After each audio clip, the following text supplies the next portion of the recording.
understand. What can I do? I said I'll tell you a story of how the past it lies, dies all of your regrets and all of your glory. Good evening, everybody, and welcome. Yes, happy Tuesday to you guys. Hey, Beth. Hey, Jessica. Hello, Bobby.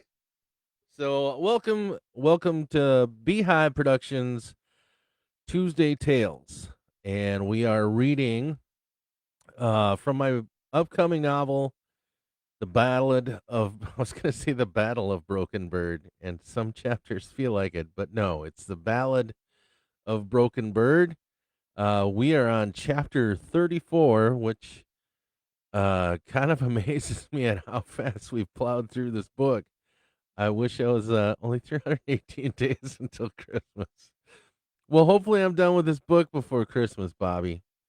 So one of the cool things is that tomorrow is officially the 16th anniversary of b.hive Productions, and well, good. I'm looking forward to it too. It's a very happy chapter.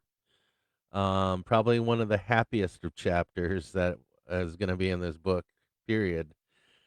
Um, so, and I only know that because I've been working on the latest chapters recently, and they were some difficult ones to write. But anyhow, yeah, so 16 years ago, I published my first book. Well, 16 years ago tomorrow. And it was called Reflections in a Broken Mirror. And it was a lot of poetry I had written from the age of 14 up until I was, I think, 20, 26, 27, something like that. And I published that book through a little scam publishing company called Publish America, and they kind of feed on young authors who are trying to publish their works, and it's an on demand publisher, or publish on demand, I think is how they call it. And anyhow, I sold probably roughly 50 something books of that, and it was a poetry book, and I know not a lot of people read poetry. It was a lot of angsty teen stuff, all the way up to angsty young adult stuff. Probably a lot of it could have been written by Broken Bird himself from where he came from. And then my second book was Another Shard of Madness, and that was just some more poems that I'd written in between that time and the publication of that book. Hey, Kevin, good to see you, buddy. And then I came out with my first horror book. It was a horror anthology, and that was Midnight Snacks. And that was it was a fairly thin book for as many stories as I had in there. But within that book was was a zombie apocalypse story, and it was from a dream I had had.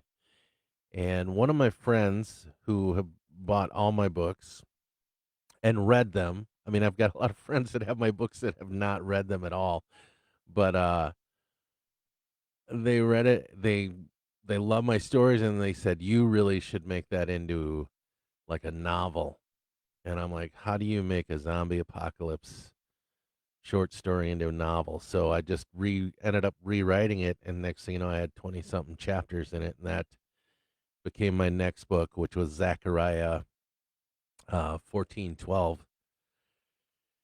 And then I came out with another short horror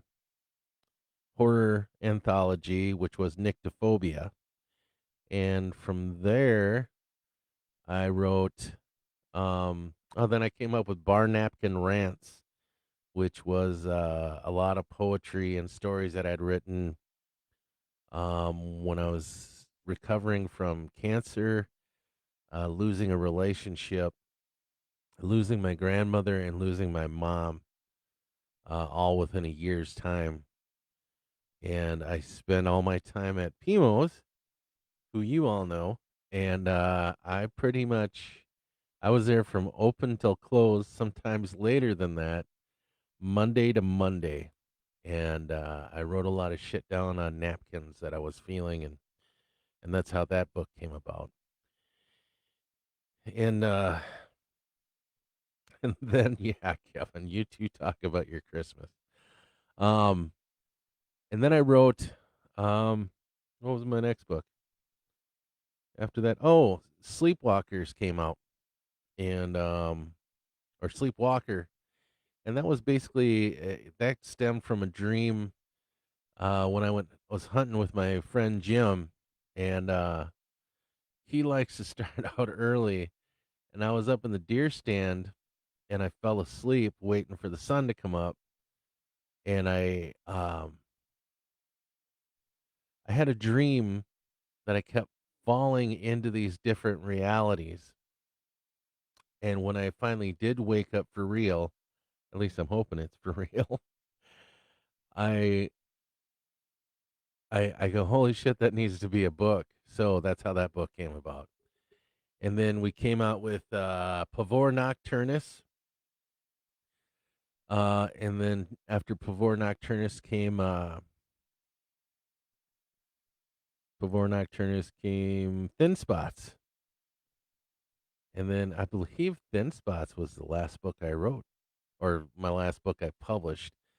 And then I started working on another horror anthology. And then I said, I got to work on this book and get it published.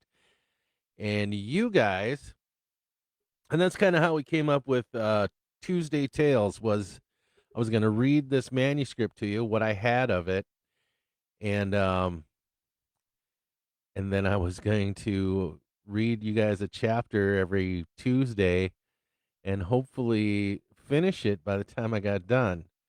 Well, here's where we're at with that. Um, I hadn't touched this book for a very long time. And I started it 15, 16 years ago when I started b.hive Productions. And I did not I did not touch it probably for about a year. I hadn't touched this book. Haven't written in it or anything. And tonight's chapter is where I had left off. So just to let you know, that's how close we're keep catching up on to where I'd left off because we're on that now. We're on that tonight. So I do have about 4 or 5 chapters written after this. So yeah. So I'm gonna just read really slow tonight. No, tonight's chapter is I rewrote some of it a couple weeks ago. Just because I needed to add some more meat onto it. And I needed to put some resolve in there. Because where we're at with the story, if you're just joining us, um, Broken Bird has made his way to Galveston, Texas, where he meets up with his estranged daughter, who also invited his youngest estranged daughter.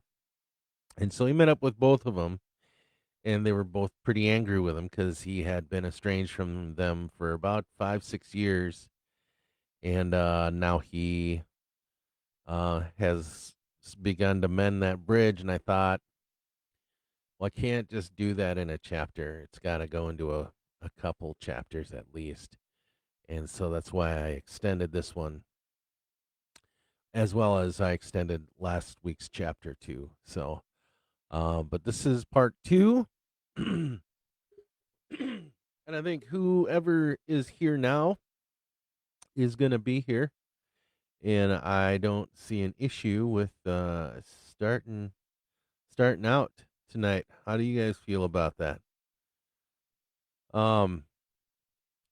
Oh yeah, we were talking about the 16th anniversary. So I didn't really start doing this this live streaming thing until probably about 3 years ago is when I started it. Actually, probably more than 3 years ago. Well, just over four, maybe, or just under 4 years. Um, and I started reading. It was reading my horror stories here and there, and I was just reading them on Halloween night, I think, and then I think I read something on Christmas Eve too. I'm not sure, but then I just decided to make uh shows out of it, and that's when Horror Hump Day became a thing. Tunes on Tuesday was a thing. I had something like What's Buzzing at the Beehive, and that's when I was interviewing people who also did creative stuff. And I got quite a few good interviews in there. I even interviewed Bobby when him and I first met. But it took quite a few tries. Unfortunately, the software that I was using, it was super simple to use. It's the reason why I got it. I just had to cut and paste codes in order to and I would send a code to the person I was interviewing, and we could interview like this. And nobody had to show up at my house. I didn't have to show up at their house. We could just do it right online here like this, like a Zoom meeting. And that was a lot of fun. And it got to the one episode where I was going to interview my daughter, Anna, and we were going to talk. She had written a book, and she published it. And then now that she did that when she was 16, and then now that she's almost 30, she decided to redo it. And it's a wonderful. She did an awesome job redoing it. There's a lot more feeling to it, a lot more substance, meat, potatoes, and yeah. So I wanted to feature her on here and talk to her and have you guys meet her. Very lovely woman, and I can say that because I'm her dad. But yeah, she was a lot of fun. So I didn't get to do that. I did do a coffee with friends thing, but it was more or less just dropping a selfie and you guys dropping a selfie back. And I'm sure you guys remember those days. But and now it has become what it's become now. I do use AI. As much as I swear against AI, I hate the fact that people are writing AI books and making money off of it. That really bothers me. But what I use it to do the weekly previews of the chapters, just to give people kind of, instead of me writing out a synopsis of what's going to happen in the next live read, you can actually kind of see it visually. And as much as AI has progressed, it's just really gone insane. Just in the last 4 months, I've been able to animate those drawings, and it's really made for an interesting way to present my work and to so that you can visualize what's going on. So I hope you guys appreciate those preview clips as well. I put a lot of labor into those to make them um, as visually appealing and and technically describe what's going to happen in the chapter. So, but anyhow, enough of me blabbing. I don't want to lose my voice before we even start the damn book. You know what I'm saying? So grab your snuggle buddy, whether that be Ollie or Gypsy or Beth or your puppies, Jessica, and let's jump into the story, shall we? All right. So truth be told, I did not get a chance to read this story over, read this chapter over. I skimmed it, but yeah. So bear with me. Bubbles. Okay. Cuddling with Bubbles. All right. Here we go. Do, do, do. The Ballad of Broken Bird, Chapter 34.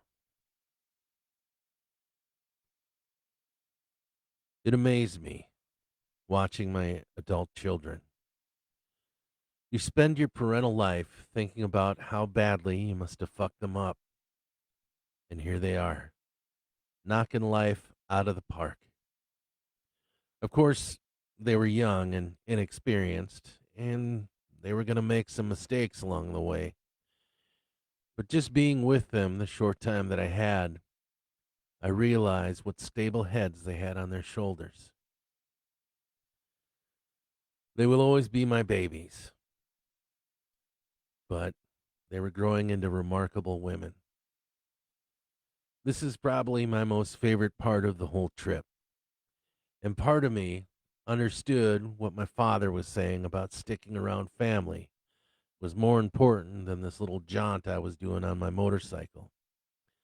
I would be happy to end my trip here and just spend whatever time I had left with them. I am going to deal with this guilt until I breathe my last. I wasted so much time on worrying about what I thought the kids needed when I should have just asked them. I should have just asked them if they needed me to stick around. I didn't have to be around their mom to be part of their lives. And maybe it was just because of the monster that I became that night. Maybe it was because I was only their stepdad. I had no legal right to them anymore. Maybe it was something like that. I dreamt that first night, sleeping on the hammock on Lee's deck. That haunted Golf crashing on the beach across the street like it was trying to get to me, pull me out there. You spend too much time looking at regret, my son. It was my mother. She stood amongst the crashing waves, long white gown billowing in the sea air. Ugh, I spat. I got rid of you ghosts. I'm not ready to go yet. You are not ready. You are closing chapters in your book. The ghosts you wrestled with before, they were your conscience. They were not spirit, which is exactly what an evil spirit would say. I'm truly here to help you along your way, my son. Your wings are mending as you travel. They won't mend if you keep yourself stuck with all this regret. Well, it's a little hard when I'm faced with the result of my mistakes, literally.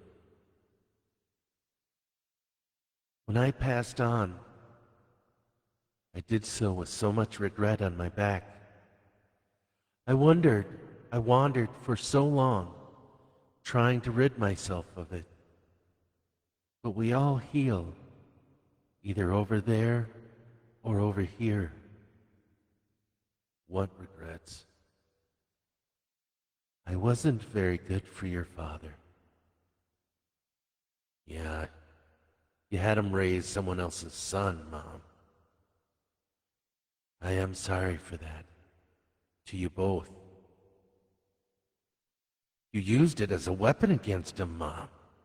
That's so cruel.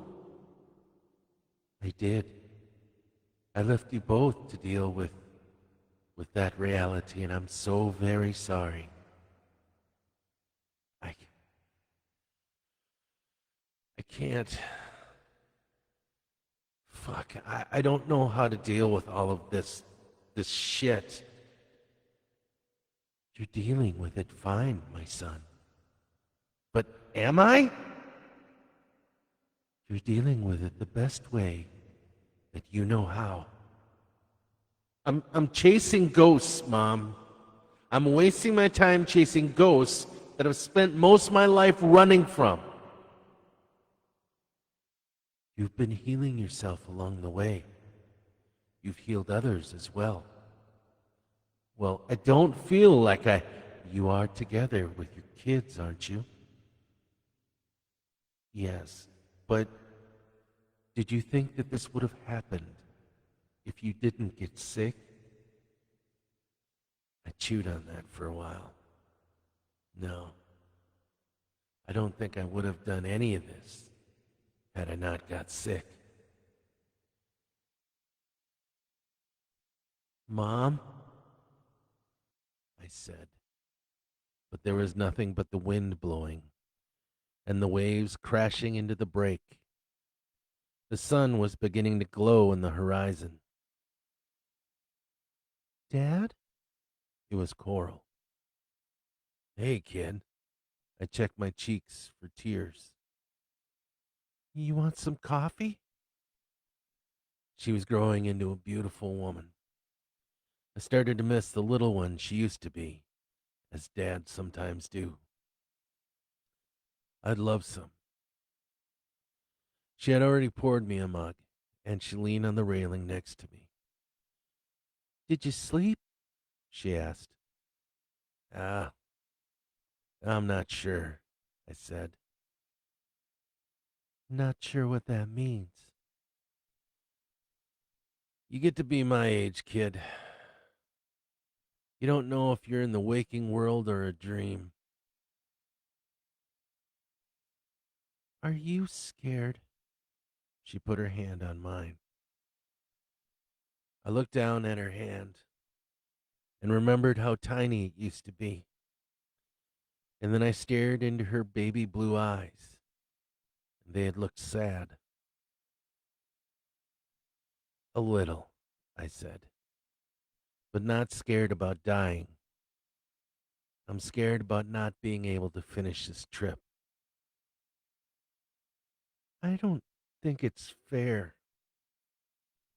You're going to learn that a lot of things aren't fair, Coral, I said gently. Life has a habit of throwing some doozies at you. It's all about how you react to it when it comes. Like when you left? She didn't ask that question in an accusatory manner. Yeah, like when I left. I didn't react to that appropriately. But you, my dear, reacted appropriately by forgiving your old man and giving me a chance.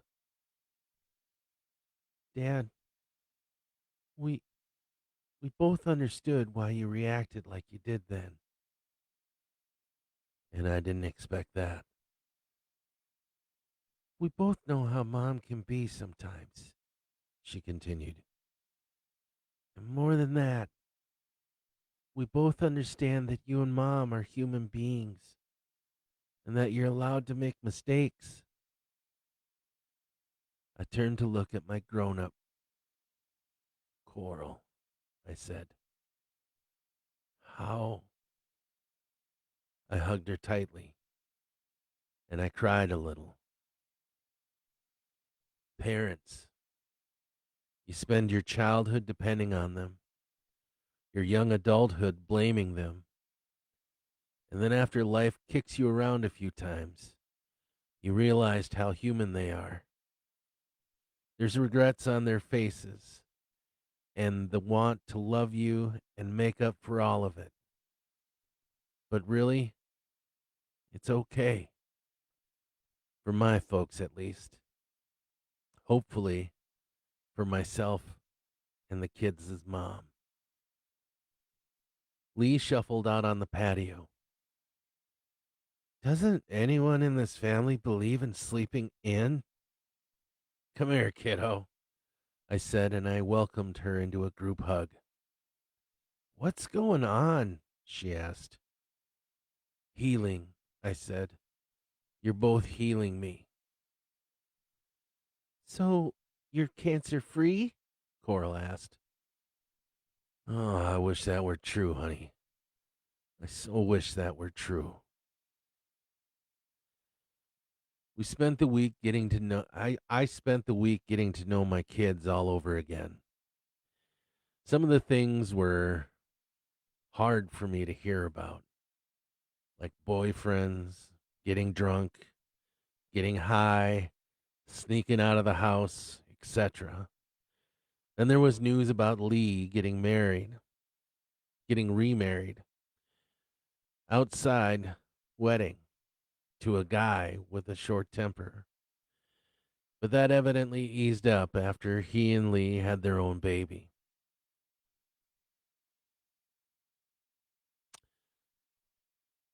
Lee, my daughter, had self published a book.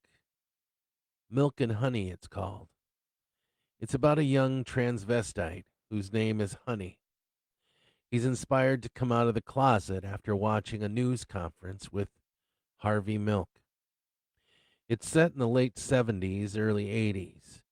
When he comes out, it doesn't go well for him, and he tries to kill himself.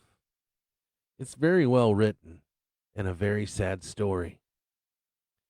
She isn't dating anyone currently. She just broke up with a long term boyfriend. As she talked about him and the problems they had, it dawned on me that she had a healthy grasp on relationships. I don't know where she learned that from. Her mother and I definitely weren't great role models there. But she said Dan just wasn't motivated to do anything with his life, was happy just sitting around the house playing Dungeons and Dragons with his friends. He dropped out of college, quit his job at Burger King, and lived off her student loan. I was happy to hear she got rid of him. I probably would have buried him where he stood had he still been around. Coral, on the other hand, was super serious about a boy named Connor. She dropped out of college and decided she just wants to work and enjoy life. She met Connor at a coffee shop and they hit it off. They had an apartment together and she was seriously thinking about buying a house with him. Jesus, I said. That's pretty goddamn serious. Dad, she scolded. I know. Not my business anymore. I wasn't I wasn't so sure on the seriousness of your illness. If I knew I would have brought Connor down to meet you. Do you think I'd like him? Oh my god, Dad. He's like a younger version of you. I didn't think any guy with the name of Connor would be just like me.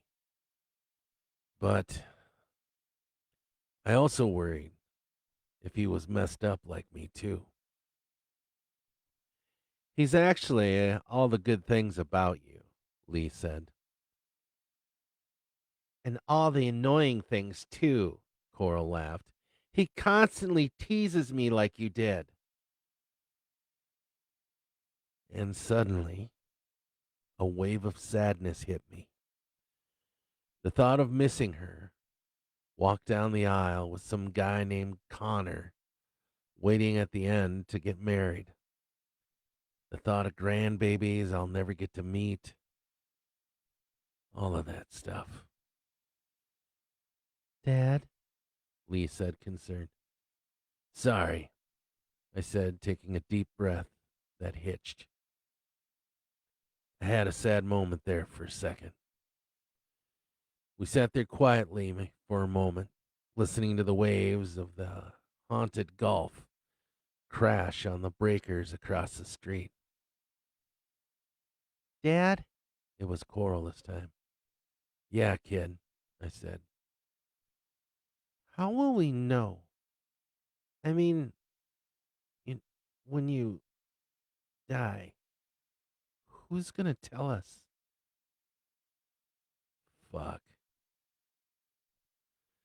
I'll figure something out, I said, not really sure. The gallery of friends and family raced through my head. I'll have your Auntie Missy get a hold of you. Oh my gosh, Lee said. How is she? I haven't seen her since before you left. She's good. Jack is about 6 now. She texted me a while back to check on me. She did? Yeah, I feel bad because I didn't know what to say. It was awkward. No, I get it. I'm just shocked that she did. What did she say? She just asked how we were doing. Not much else. Out of everybody, she's probably the one that did her best to include you in my family. I remember her taking her taking us to the county fair.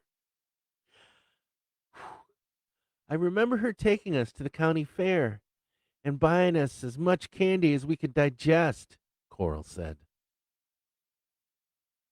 Which was a shit ton, I laughed. So you both are okay with that? They both agreed. I would love them to be by my side before I passed. But I didn't want to cause any more heartache than I already had in their lives.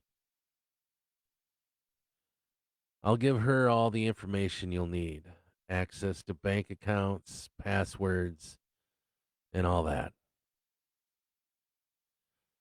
I had made something like a will, basically, how everything went to them and some to my nephew Jack. Something my doctor told me to do before too long. I picked Missy to be the executor because she's the main constant in my life through all the relationships I've been in. Hey, look, kids, I said, trying to use a gentle, serious tone. I would love it if you were there with me at the end, but I also understand what it would all entail. So it's totally up to you. I apologize again for being a no show in your lives as you grew up into these amazing young women that you are. I just want you to know how proud I am of the people you've become. It's also important for you to know that despite my absence, you both have always been on my mind every single day of my life. You were the best thing that's ever happened to me. And I'm an idiot for not reaching out to you sooner, and a cruel son of a bitch for showing up now. So please, forgive me. Remember, no matter how your lives turn out, no matter who you end up with, you are always worth it. You deserve happiness. You deserve to be treated well. And no matter where I am in the next life, I will always check in on you if I can. If that's even a thing, I'll do my best to peek in on you. They both sat there perplexed at that, eyes watery, and changes from sadness to happy to sadness and a glint of anger. What do you think happens to us when we die? Lee asked finally. Well, there was a great pause from me. Uh, well, our ancestors. I don't want to hear what the ancestors thought. I want to know what you think. A long, drawn out sigh from me. I hadn't thought about it really. I've been running from it for all these months, knowing full well I was going to face it in another few. Kids, they always make you face reality. Well, kid, I said, wanting to pull a cigarette from my pack. We're all made up of energy, that electrical stuff that zips around our body to make these meat wagons go.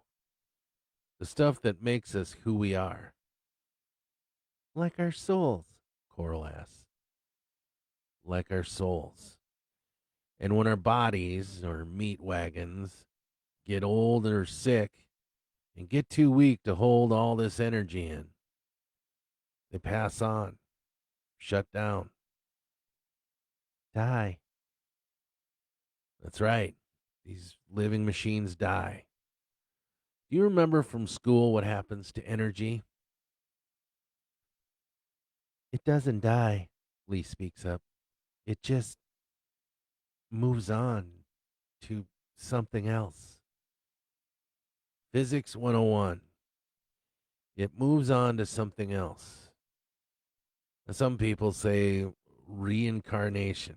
Others say our spark moves on to join that great energy in the sky, reconnecting with the universe. And that's what you believe? Coral asked. Personally, I don't know for sure. None of us do. But if I were to have an educated guess, then I would probably lean towards that one. And here's something else you need to think about. We also leave traces of ourselves, our energy, on those we meet. Some of me is part of you, and some of you is part of me. I am large. I contain multitudes, Lee quoted. Walt Whitman, Song of Myself, English Lit 101. She smiled like her mother smiles. Not with just her mouth, but her eyes too. She was going to make a man's heart sing with that smile beneath those brown eyes and curly gold locks. Dad? It was the inquisitive Coral again. Where do you want us to put your meat wagon when it shuts down? I didn't realize that they may want to be part of all that. Funerals, after all, are for the living, not the dead. The fact that she called my future corpse a meat wagon had me realize that she was grasping this morbid reality the best she could. Well, I was thinking, I would like to be cremated. Perhaps take my ashes to Bear Butte and release them there. What would your tribe do? Well, Grandma said in the old days they would put our bodies in the trees and let nature have them. They'd take our bones down later and then they'd be laid to rest in a cave with our ancestors. Yikes. I think that sounds beautiful, Lee spoke distantly. It's a full circle of life, coming from the earth and returning to it.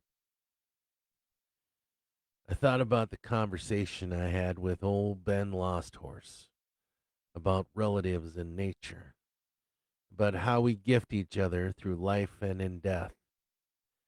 I remember my mother telling me that they took my placental sac and buried it somewhere and planted a tree over it, fitting that my ashes returned to the earth. Okay, kids, I said, patting my knees. Can we move on from this morbid conversation and go enjoy ourselves somewhere? And we decided to grab some steaks and a chicken breast, because Coral doesn't like steak. We brought Lee's little Weber grill and set out for the beach, and I grilled them supper. There were no ghosts in the tide. just a gathering of gratefulness. Wupila. I was a dad again, and something inside me mended itself back together like a tapestry. And that, my friends, is the end of chapter 34. I was actually shorter than I thought it would be, but yeah, I don't want to read too far ahead because I got to get caught up. You know what I'm saying to you guys over there? So, anyhow, yeah, so that's the end of that chapter. Next week, Broken Bird will be heading to New Orleans. Well, thanks, Kevin. Well, thank you, Kelly. It's nice of you to show up. I appreciate it. Um, yeah, he'll be heading to New Orleans. Where he will be meeting somebody new. And yeah, that was probably the happiest chapter of this entire book. And I mean, it was a little grim, a little morbid. Dad talking with his kids about death and what they want done with his meat wagon. But thank you so very much for sharing. You're very welcome, Bobby. Good story. Thank you, Jessica. Thank you very much. So I think for tomorrow, it being the official 16th anniversary of the b.hive Productions, I've been putting together. I'm going to put together a little video clip of everything that I've done here and everything that Bobby has joined in on and everybody else, Mike. Um, yeah, and get everything kind of all put together. And does he meet Santa Claus? He might, Bobby. He might meet Santa Claus. So so yeah, that's what I'll be doing tomorrow for tomorrow's celebration. Thank you to those of you that have wished me a happy anniversary on this. I can't believe it's been 16 years I've been writing now. Um so the page itself, b.hive, has been more than just my writing endeavors. It's kind of how it started out. This page actually started out I think it was called Reflections in a Broken Mirror, I think is what I called this page originally. Because that was my first book I published. And then I turned it into, and then I made all these separate other pages with Weebly and WordPress. And I'm like, man, I got to just centralize all this stuff. So I decided to just throw it all onto here. And I decided to call it b.hive because my dad, somebody told me that my mind goes about a million times a minute like a beehive. And then I thought, oh, hey, perfect. So b.hive Productions was born, and here we are. Went from a very simple logo to the awesome one that was made for me by my friend Kyle Haugen. I like to call him Dirty Haugen. Um, yeah, so there's a lot of people that have been involved with all of my creative endeavors. Some of you helped push me to get some of the things I've done. Um, and I've done a lot of gigs with Lindsay and, like I said, Mike and Bobby, and all that stuff is all entailed into all of this. So I did a lot of art. Was doing lyrical mosaics of well, it was supposed to be of dead um, rock singers, and then it kind of delved into other things too. But I made up their portrait out of a mosaic of the song lyrics that they were popular from. So so that's part of it. Also, being an officiant is part of it. Yeah, so it's all under this umbrella of b.hive Productions.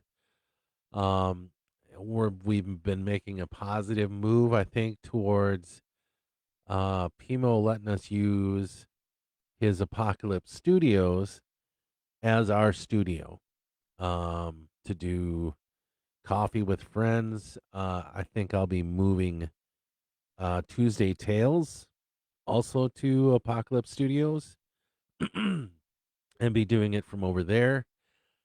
And instead of using the office. And then, of course, Bobby's got that great space in his basement now to uh, to do our Thursday toe tapping Thursdays. So yeah, I mean it's really starting to turn into something pretty awesome. I love our coffee with friends now on Sundays. It's a pain to get up on a Sunday morning because I like sleeping in on the weekends. But well worth it. I get to do that with two very fantastic friends of mine who we all have a great time chatting with each other, even when we just talk about nonsense. But and people seem to like it.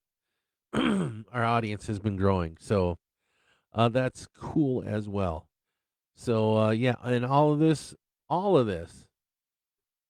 is made possible by you guys.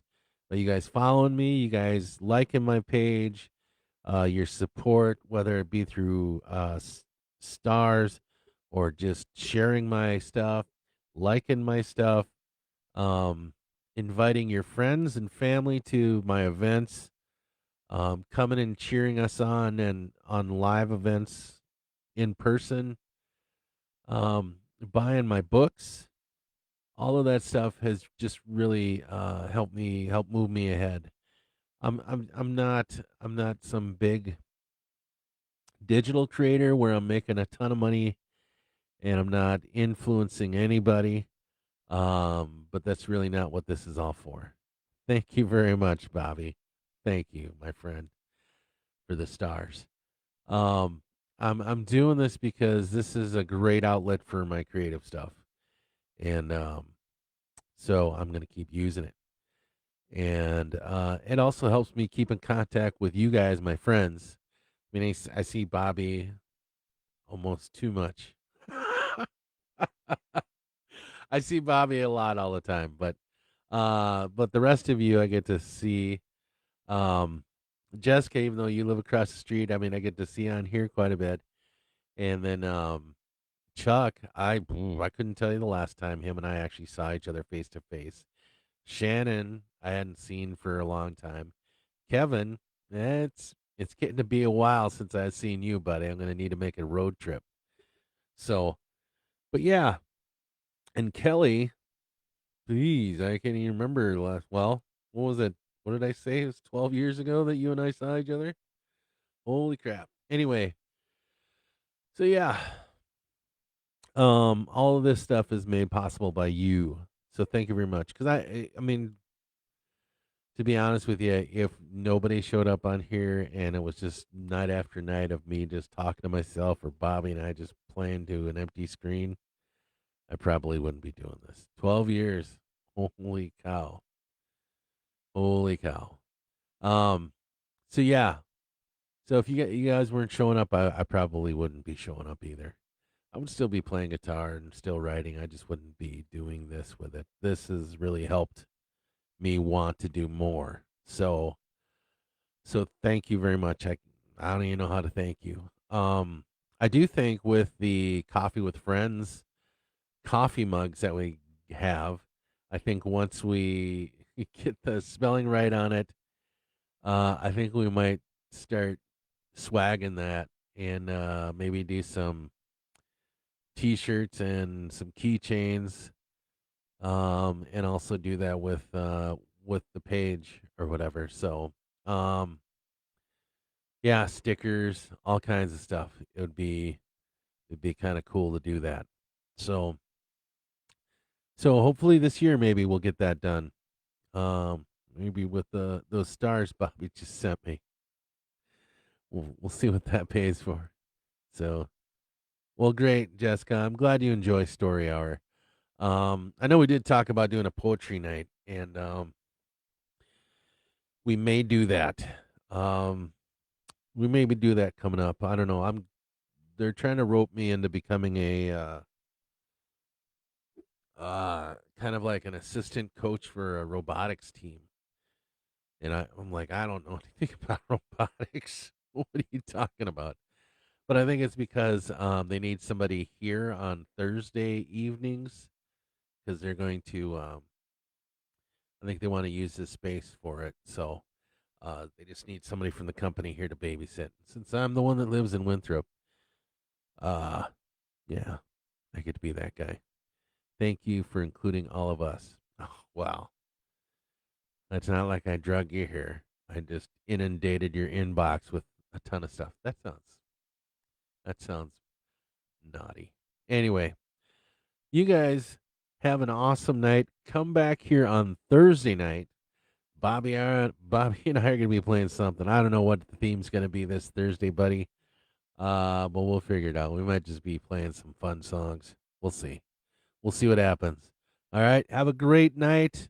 Have a great hump day. And look for the 16th anniversary video celebrating the anniversary here at b.hive Productions. Thank you guys. Mwah. Love you, Kevin. There you go. Jingle bells. He's always going to be wanting jingle bells for the rest of his life. I don't know if I can do that, man. I just don't know. I don't know. Ah, jingle bells. What did you start, Bobby? I don't know. I don't know what you started.